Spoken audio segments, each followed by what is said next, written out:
कथा कहने व सुनने की परंपरा प्राचीन काल से चली आती है। बिना इस कथा के जागरण को संपूर्ण नहीं माना जाता। यद्यपि पुराणों या ऐतिहासिक पुस्तकों में इसका कोई उल्लेख नहीं था। माता के प्रत्येक जागरण में इसको सम्मिलित करने का परंपरागत विधान है। कथा इस प्रकार है। महाराज दक्ष की दो पुत्रियां तारा देवी एवं रुक्मन भगवती दुर्गा जी की भक्ति में अटूट विश्वास रखती हैं। दोनों बहनें नियम पूर्वक एकादशी का व्रत करती हैं तथा माता के जागरण में प्रेम के साथ कीर्तन एवं महात्मा कथा सुना करती हैं। एकादशी के दिन एक बार भूल से छोटी रुक्मन ने मांसाहार कर लिया। जब तारा देवी को पता चला तो रुक्मन को बड़ा क्रोध आया और बोली, तू है तो मेरी बहन, परंतु मनुष्य देह पाकर भी तूने नीच योनि के प्राणी जैसे कर्म किया है। तू तो छिपकली बनने योग्य है। बड़ी बहन के मुख से निकले शब्द को रुक्मन ने शिरोधार्य कर लिया और साथ ही साथ प्रायश्चित कर उपाय पूछा। तारा ने कहा, त्याग और परोपकार से सब पाप छूट जाते हैं। दूसरे जन्म में तारा देवी इंद्रलोक की अप्सरा बनी तथा छोटी बहन रुक्मन छिपकली की योनि में प्रायश्चित का अवसर ढूंढने लगी। द्वापर युग में जब पांचों पांडवों में अश्वमेध यज्ञ किया गया तब उन्होंने दूत भेजकर दुर्वासा ऋषि 33 करोड़ देवताओं को निमंत्रण किया।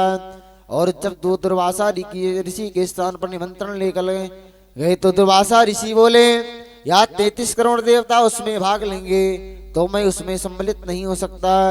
दूत 33 करोड़ देवताओं को निमंत्रण देकर के वापस पहुंचा और दुर्वासा ऋषि का वृत्तांत पांडवों को सुनाया कि वह देवताओं को बुलाने पर नहीं आवेंगे। या यज्ञ आरंभ हुआ। 33 करोड़ देवता यज्ञ में भाग लेने आए। उन्होंने दुर्वासा ऋषि जी को देखकर पांडवों से पूछा कि ऋषि क्यों नहीं बुलाया। इस पर पांडवों ने नम्रता से उत्तर दिया कि निमंत्रण भेजा था परंतु वे अहंकार के कारण नहीं आए। यज्ञ में पूजन हवन आदि समाप्त हुए तब पश्चात भोजन के लिए भंडारे की तैयारी होने लगे। दुर्वासा ऋषि ने जब देखा कि पांडवों ने उनकी उपेक्षा कर दी तो उन्होंने अत्यंत क्रोध करके पक्षी का रूप धारण किया और चोंच से सर्प लेकर के भंडारे में फेंक दिया, जिसका किसी को पता न चला। यह सर्प खीर की कढ़ाई में गिर करके छिप गया। एक छिपकली जो पिछले जन्म में तारा देवी की छोटी बहन थी था, बहन के शब्दों को सिरोधार्य कर इस जन्म में छिपकली बनी। सर्प को भंडारे में गन्ना देख रही थी।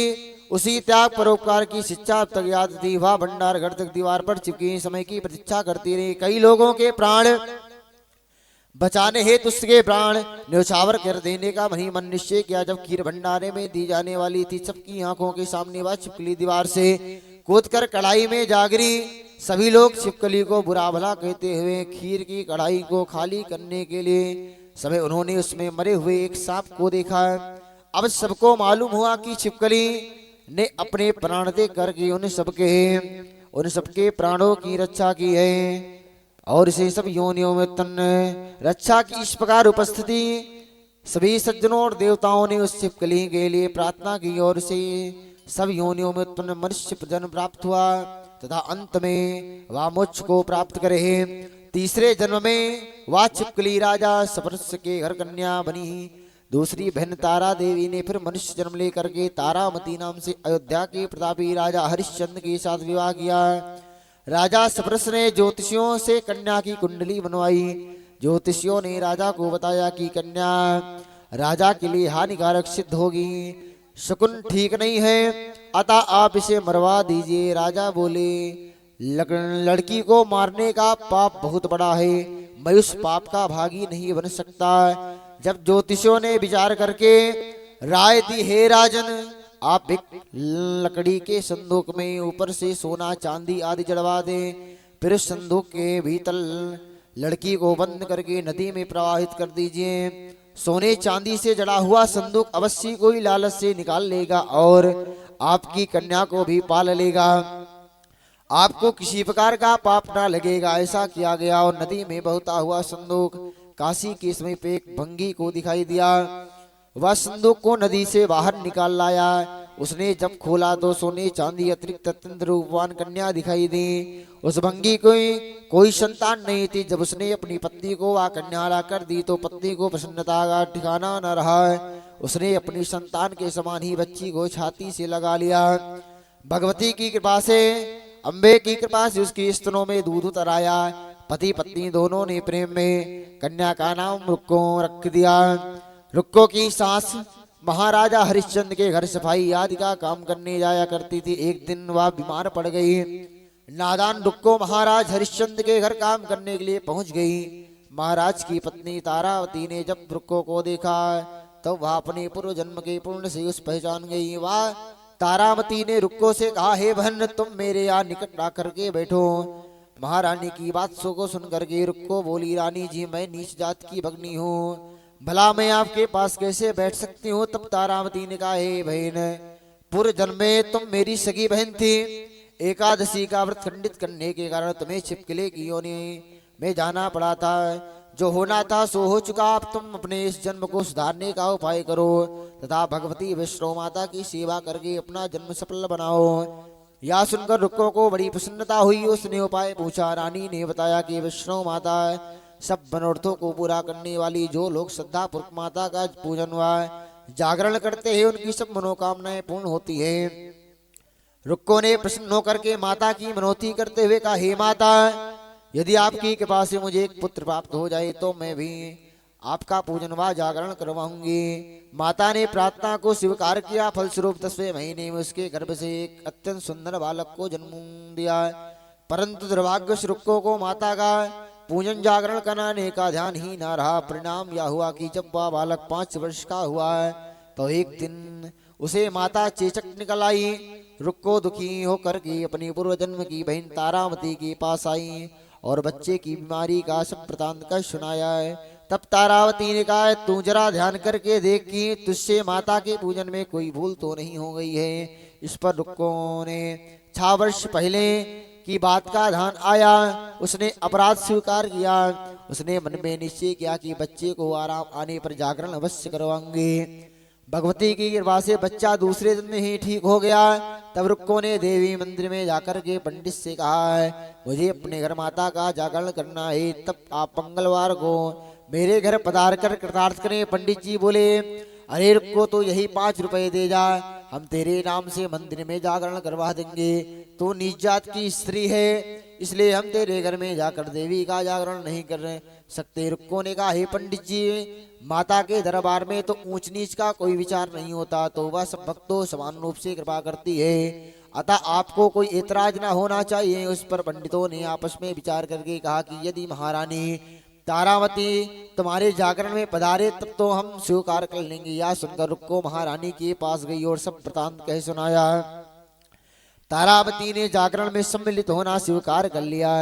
जिस समय रुक्को पंडितों से यह कहने गई कि महारानी जी जागरण में आवेंगी, उस समय सेनाई ने सुन लिया और उसने महाराज हरिश्चंद्र को जाकर के सूचना प्रदान की। राजा ने सेनाई से यह बात सुन करके कहा कि तेरी बात झूठी है, महारानी भंगियों के घर जागरण में नहीं जा सकती। फिर भी परीक्षा लेने के लिए उसने रात को अपनी उंगली पर थोड़ा सा चीरा लगा लिया, जिसने नींद ना आवे। रानी तारावती ने जब देखा कि जागरण का समय हो रहा परंतु महाराज को नींद नहीं आ रही है, तो उसने माता विष्णु देवी से मन ही मन प्रार्थना की कि हे माता, आप किसी उपाय से राजा को सुला दीजिए ताकि मैं जागरण में सम्मिलित हो सकूं। तब राजा को नींद आ गई। तब तारावती रोशनदान से रस्सा बांध करके महल से उतरी और रुक्को के घर जा पहुंचे। उस समय जल्दी के कारण रानी के हाथ से रेशमी रुमाल था, पांव का एक कंगन रास्ते में ही गिर पड़ा।